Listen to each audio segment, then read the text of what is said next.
In 1987 in Alabama, United States, a man named Walter Johnny D. McMillan was arrested, convicted and sentenced to death for the murder of Rhonda Morrison.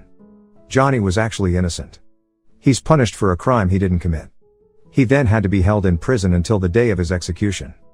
On the other hand, a law student at Harvard University named Bryan Stevenson is studying to be a special attorney for death row defendants. Bryan is an intern at a Georgia prison.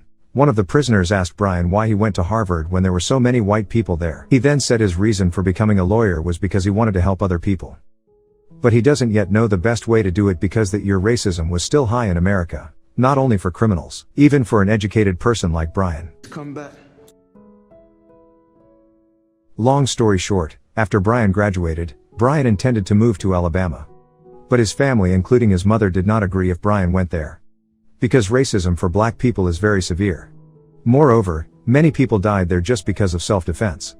Bryan then reassures his mother that he wants to fight for the people who need help the most. You better be careful. Long story short, he then arrived in Alabama. He immediately met his colleague named Eva Ansley. They plan to open legal services to death row convicts with the grant money that has been given to them. Obstacles then came to them. When the person who was supposed to be renting out their office space suddenly refuses to rent it out. Because they are lawyers for death row inmates and because Bryan is black. Because of that, Bryan is temporarily staying at Eva's house and plans to run their business. The following day, Bryan went to a prison to meet a client on death row. In this prison there are cruel wardens. Bryan was even told to take off all his clothes for a search before he entered the room. Whereas the rules for lawyers do not need to be searched during legal visits. But they did it because Bryan was black. Bryan was deeply humiliated. Been over and spread.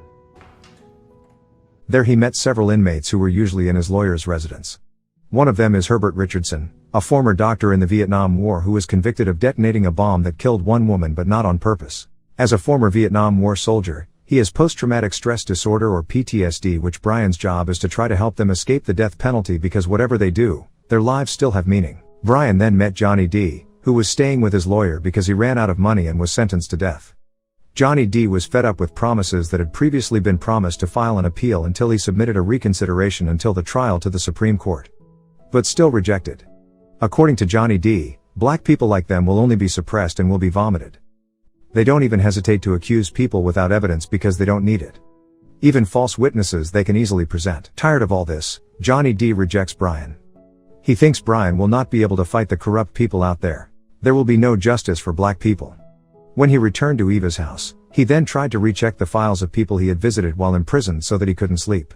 Bryan told Eva that he was sure that Johnny D. was innocent because his accusation was based on the testimony of one witness named Ralph Bernard Myers, who was a criminal who at that time was also being indicted on a different murder case. Plus someone named Bill saw Johnny D.'s truck on the side of the road where the murders took place. Eva and Bryan believe that because the police couldn't solve this case for a year, Johnny D. was finally chosen as a suspect based on the testimony of a criminal who might give false testimony in order to get leniency. Bryan then plans to meet the prosecutor named Tom Chapman. Bryan said that he had serious doubts about being certain about the veracity of Johnny D.'s case. He later expressed his doubts in Johnny D.'s file, but Tom was rejected because Johnny D. had already been found guilty by the jury and it was his job to maintain the integrity of the jury. But Bryan countered that it was his duty to seek justice for his client. On hearing this, Tom gave a very thin file of witness and prosecutor statements. If he wanted the rest, Bryan had to file a motion in court, said Tom. On his way back from there, Bryan tried to go to see Johnny D.'s family who lived in a black settlement building a house away from the main road. After going inside, Bryan met Johnny D.'s wife named Minnie. Bryan was surprised when many neighbors gathered who also wanted to hear Bryan's story. One of them said that Johnny D. was innocent. When it happened, they were all grilling fish to raise church funds. They promote the show all over town until they work from morning till night, and Johnny D. is there cleaning the truck with his son named John and also his friend Jimmy. Plus many of them went with Johnny D. that day. They accused Johnny D. not without reason. According to one of the neighbors far from this incident, Johnny D. was arrested because in the quotes he played with white women. Her angry husband then tried to make sure everyone knew about it. The story begins to develop. Johnny D. is referred to as a con man, developing into a dealer to becoming a member of the mafia and as a murderer. They say it's just another way to kill black people.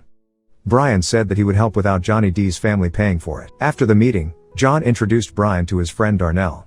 According to Darnell, he has something to prove Johnny D.'s innocence. According to Darnell, Bill, the man who saw Johnny D.'s truck near the scene of the homicide, fabricated his testimony.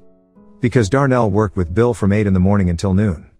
According to Darnell, Bill was arrested for theft, and when he gave his statement he could be released without charge. Bryan then persuaded Darnell to sign an affidavit so that it could be used to reopen the case. Darnell was scared at first, but eventually he agreed to help. The next day Bryan returned to see Johnny D because of Bryan's efforts to meet his family and neighbors. Johnny D began to believe in Bryan. Bryan gave Johnny D news on the progress of Bryan's efforts to reopen the trial. Because Bryan already knew Johnny D's family, Johnny D then asked what motivated Bryan to become a lawyer, that he wanted to do this for free. Bryan later recounted that when he was a child, his grandfather was killed and there was no one to help. So Bryan thought no one cared about blacks until black deaths were taken for granted.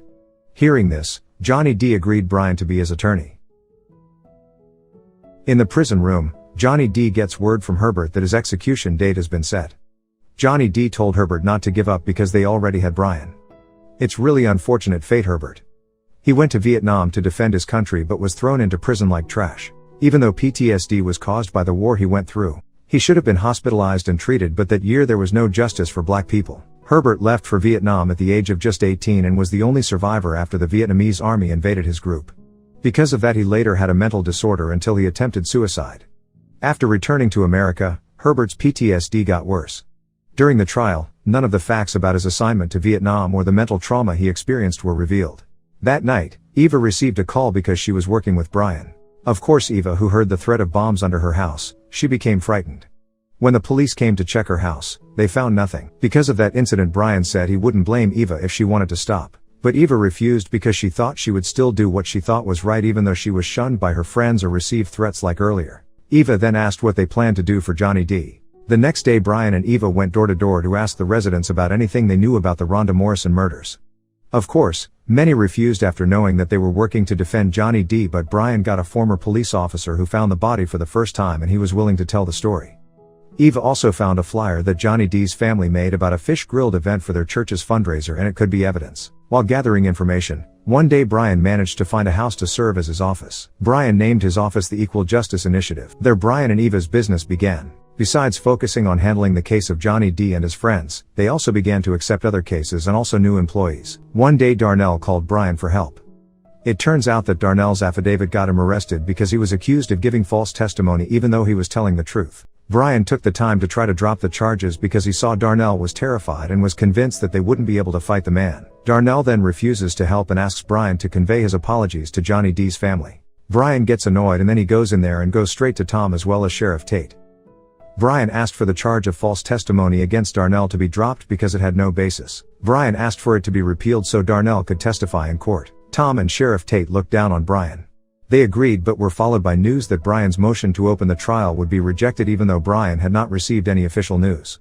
As if because of Bryan's impudence they would easily do that. On the way home, Bryan was stopped by a police car for no apparent reason. For refusing to get out of the car, Bryan was even pointed at a gun, and meanwhile the other policemen dismantled the files in Bryan's car. After doing that the police then left. In prison, Johnny D is no longer surprised that many authorities are obliged to do this to Darnell. Bryan's motion will certainly continue to be rejected. Bryan was shocked to hear that Johnny D had been sentenced to death before the trial. They can do that, let alone just block the motion for retrial. Black people in Alabama seem to be facing the Cold War just to get justice. One day Bryan tried to make a bold move. He decides to meet with Ralph Bernard Myers, the only witness who put Johnny D in prison. Bryan had a very hard time getting Ralph to speak about his testimony at trial. Ralph only said that while he was being held in Escambia prison, before he testified at trial, Johnny D at Ralph had asked the sheriff about the Morrison patrol 2 months before the trial. After that he then left Bryan. The information was immediately conveyed to Eva that there might still be evidence held in the Escambia court. Through a connection from their new employee named Brenda, Bryan was finally able to get in there and succeeded in duplicating the recorded evidence and also the interview transcript file. A surprising information obtained by Bryan. In the tape Ralph is questioned by Sheriff Tate. He admitted that he had absolutely no idea who the Rhonda Morrison murderer was. Bryan is still trying to file a motion with the court to reopen Herbert's case, but the other day they got a reply that the motion was rejected and the execution would go ahead. The day of execution for Herbert arrived. He said goodbye to Johnny D and his other friends. He will be executed in the electric chair. Bryan, who came before the execution, apologized to Herbert for failing. Herbert's execution began and from above came a shout of support for Herbert. You're the only one kid enough to fight for me. Judge Jerry M. White for the murder of Rena May calling.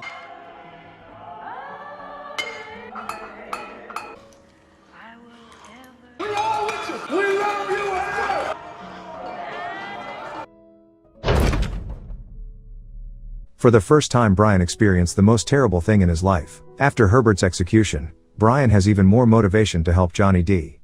When that night he finds something from Ralph's file. He then returns to meet Ralph in prison. Bryan reports that he has listened to the tape of his conversation while Ralph is being interrogated, which on the tape Ralph says he doesn't know anything about Johnny D or the Rhonda Morrison murder case. After that, Bryan shows Ralph the file that after Holman Prison, Sheriff Tate transferred 2 prisoners to death row. The first is Johnny D and the second is Ralph. Answered. Why did Ralph give false testimony? Because he didn't want to be executed. He ended up lying to escape the death penalty. In exchange he got 30 years in prison. Bryan then invites Ralph to testify in court to help Johnny D. Of course Ralph refuses. But Bryan was so good at persuading that Ralph was finally willing to do something right. April 16, 1992, the trial to decide whether Johnny D deserved a new trial was conducted. Ralph, as a key witness in the previous trial, was brought into the room. When he was sworn in, Ralph pretended to be sleepy and said that he was woken up at 2 a.m. by the officers to be brought here. Ralph seemed to want to tell Johnny D and Bryan that he was getting a threat. Ralph looked worried and afraid to testify. He always said he forgot and he didn't remember because his testimony was 6 years ago. He seemed to be playing it safe by answering everything he didn't know.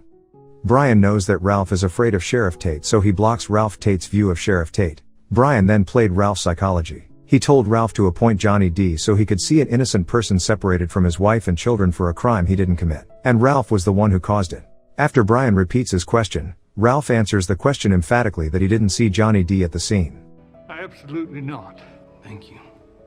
After that, Tom asked and said that Ralph changed his story because he was disappointed with the previous deal and this was done so he could get some relief. Ralph then gave a striking answer. He doesn't care anymore, they will do anything to him, and also insists that whatever he said about Johnny D was all a lie and he can confirm that. Ralph's testimony made the trial continue by presenting some evidence and witnesses. Bryan also managed to bring in a former police officer who gave true testimony when he found the body of Rhonda Morrison. When he was told to lie in Johnny D's court 6 years ago, he refused and that's why he was fired. A doctor from a mental hospital who is Ralph's doctor is also present. Ralph once had a mental breakdown when he was about to be executed in the electric chair if he didn't give the statement the sheriff wanted to hear. There was a lot of evidence at that trial that had not been presented at the trial 6 years ago. It was on that basis that Bryan asked the judge to agree to reopen the case in a new trial. Bryan did a good job. Even a policeman who was once tyrannical to Bryan, finally now sided with Bryan by letting Johnny D meet his family. 1 month later the judge made a decision that was arguably unreasonable, as if ignoring the concrete evidence that yesterday he deemed Ralph's testimony irrelevant and that would be rejected by the court since the pressure placed on Ralph after his testimony 6 years ago. So there's no conclusive evidence yet that Ralph perjured himself at the trial 6 years ago, so there won't be a new trial for Johnny D. He will be returned to prison and will be executed in the electric chair. Hearing the judge's decision, which was unfair and without consideration, made John, his son Johnny D, disappointed and angry. He was deemed to have insulted the court and was later detained. An unexpected result. Again, no justice for black people. Johnny D was right. They would continue to block everything they did. They certainly didn't want to admit that they had punished innocent black people. Especially when black lawyers like Bryan prove it. Bryan, of course, sad because he should have managed to bring Johnny D home. But he just made things worse. Eva then encouraged Bryan that he was an important person in this community because with Bryan's presence for the first time they could fight and demand justice. Bryan then reunited with Johnny D's family and neighbors. Yesterday's trial was disappointing, but they still had one more step. Bryan plans to prepare a motion for filing evidence to the Supreme Court. They could overturn the final verdict of the judge and force a new trial. There's no guarantee this will work, but Bryan also believes that there's no reason the Supreme Court would ignore their evidence. John said if this worked, his father would still be called a murderer. That's why Bryan decided to bring the case to a TV show. Johnny D interviewed by famous hosts. So is Ralph. If the court could be ruled by someone with an interest, then in this way society could judge that even Tom's heart was touched. Johnny D's fate is now in the Alabama Supreme Court decision. Bryan hoped they would decide once the files on the case were shown to them. 3 months later, the employees at the Office of Equal Justice Initiative are now increasing. One day Brenda received a call that the Supreme Court's verdict was out. Bryan then immediately went there, and as a result the previous judge's decision was overturned and a new trial for Johnny D was approved. This news of course made the community excited. Bryan was sure after this Johnny D would be free because he was innocent. Meanwhile, Tom, as the prosecutor, did not want to comment. As expected, the road to justice is indeed steep and rocky. As Bryan prepares for a new trial, Tom's application file appears saying they will adjourn the trial so they can open a new investigation. Faced with this, Bryan bravely went to Tom's house. He couldn't believe Tom would want to reinvestigate even though he knew Johnny D was innocent even after the Supreme Court approved the evidence. Moreover, all the witnesses from Tom have admitted to being wrong. Actually, Tom had nothing more to prove this. This reinvestigation will find nothing. Bryan then asked Tom to join him when he filed a motion to drop the charges. Heard this, Tom told Bryan to leave his house. March 2, 1993, racism is still happening even in court. It had been an hour since Bryan's family and supporters were told to wait outside and were not allowed in. Only after the seats inside were full then this officer on orders from the sheriff allowed them to enter. Of course, the participants in the trial seemed to be separated between the blacks who stood at the back and the whites who sat in the chairs. The trial presided over by Judge Pamela begins. This trial began with Bryan's statement that he filed for annulment of charges against Johnny D. Bryan then spoke, who said that it was easy to see this case as proof that the defendant was innocent. But when he sentenced a black man to death a year before his trial, plus there were no black people on jury, plus it was based on white testimony and ignored the testimony of 24 law-abiding black witnesses, the evidence that Johnny D. was innocent remains implausible. Used. People who try to tell the truth are threatened. This trial is not just a trial for one person. But it can be said to be a test of whether we will be ruled by fear and anger or by the rule of law itself.